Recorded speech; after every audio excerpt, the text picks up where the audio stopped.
Lesueur was born in Iowa on a cold winter day in February of 1900 to Marion and William Wharton.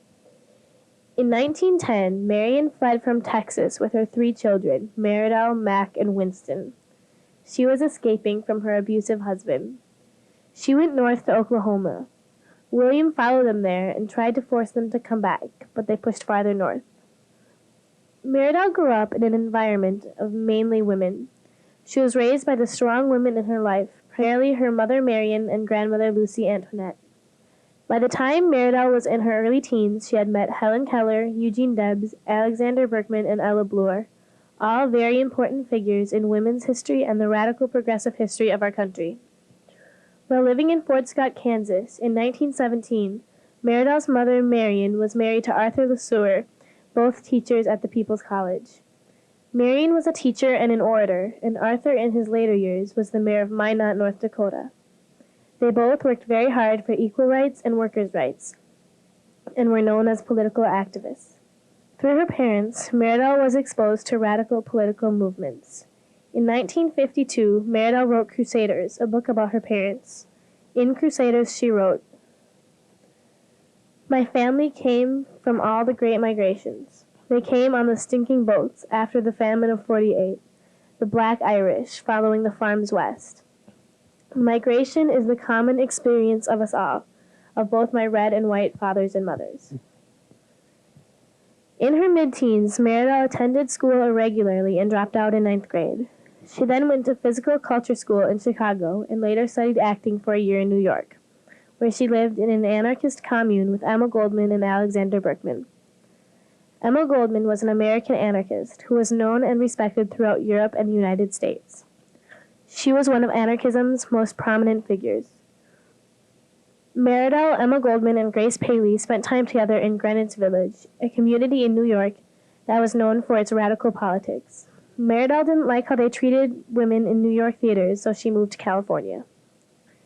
In California, she developed more of her ideas about feminism. Meridel was greatly influenced by her mother. Marion's generation had been successful in getting women the right to vote, but that wasn't enough for Meridel. She felt that feminists were talking about their ideas and not the feelings and desires of their own bodies. She also thought that feminists were mainly concerned about the middle class and not minorities and people in need of money. She identified with the farm, immigrant, and American Indian women of her youth and with the Socialist Party. In 1924, she joined the Communist Party. The Communist Party recognized women and their needs, but not the special oppression of women. Oftentimes, Meridel was at odds with the Communist Party. She was criticized for her poetic language and for writing about the lives of women and children. But this did not discourage her. She always trusted her own instincts and creativity and wrote what she believed. In Hollywood, she did bit parts, including dangerous stunt work from 1922 to 1928. She was told to have cosmetic surgery on her Semitic nose, but refused, so she went from Hollywood to Berkeley, California. There she joined experimental theater groups and met Harry Rice, and a year later decided to have a child with him. This decision was really her own. Many people criticized it, saying it made her less effective as an organizer and activist, but she said it was an act of hope. Rachel was born in 1928 and Deborah in 1930. In 1927, Meridel's first short story, Persephone, was published. And in 1940, The Salute to Spring, a sampling of Meridel's stories in journalism from the 30s. During the war years, Meridel received some financial support for her writing. In 1943, she was awarded the Historical Research Fellowship, which enabled her to write North Star Country. It was published in 1945. Around 1947, she was blacklisted because her writing was progressive and expressed radical politics. People with even remotely radical beliefs were harassed by the FBI in the late 1940s and 1950s. In the early 1970s, Meridel's work was rediscovered, and a lot of her stories were published and re-released. In 1987, she donated her entire collection of books to begin the Meridel Lesueur Library Foundation, currently at Augsburg College. The purpose of the library is to help people to read and study. It does not lend out books. Many of the books the library holds are by or about women. It is a very unique collection of works and writings from radical movements throughout the century. On February 17, 1990, there was a two-day festival at the Orpheum Theater and O'Shaughnessy Auditorium in celebration of Meridel's 90th birthday. Both Pete Seeger and Ronnie Gilbert performed.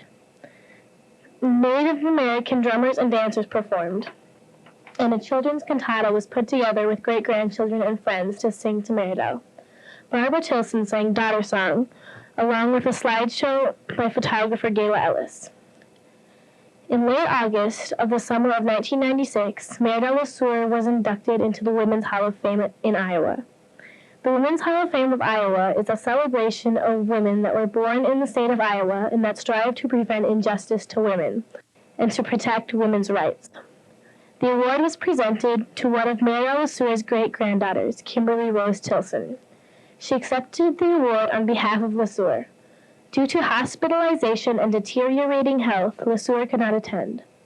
Kimberly gave an acceptance speech on behalf of her great-grandmother, written both by Lesueur and Kimberly in the days before.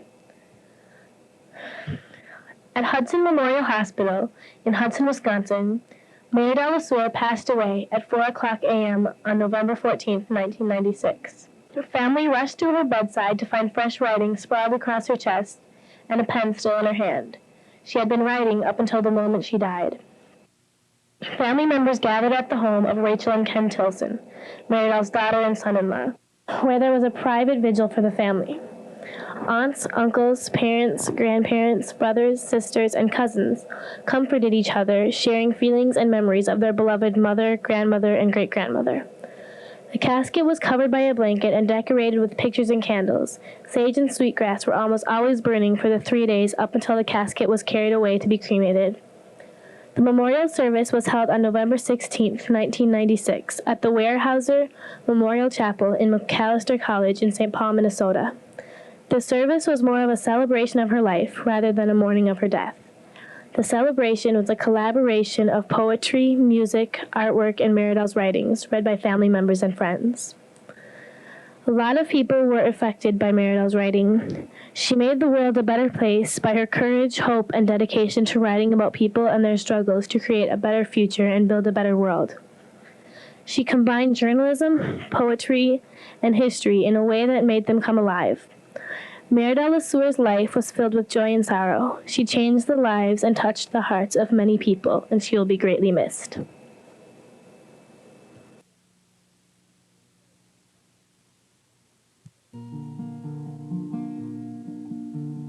Silently she slipped away in the middle of a starry night, shed the chains that bound her, and began a freedom flight for a Texas wife in 1910. Life was slavery, the only law, her husband's word, woman his property.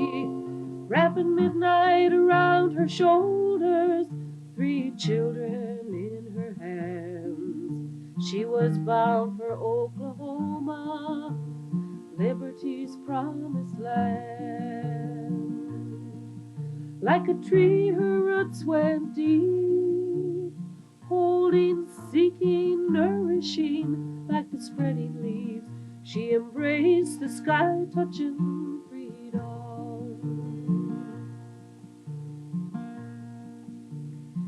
Midwestern hearts, Midwestern homes, Midwestern fights for freedom. Mary and Lesueur, one strong voice for equality and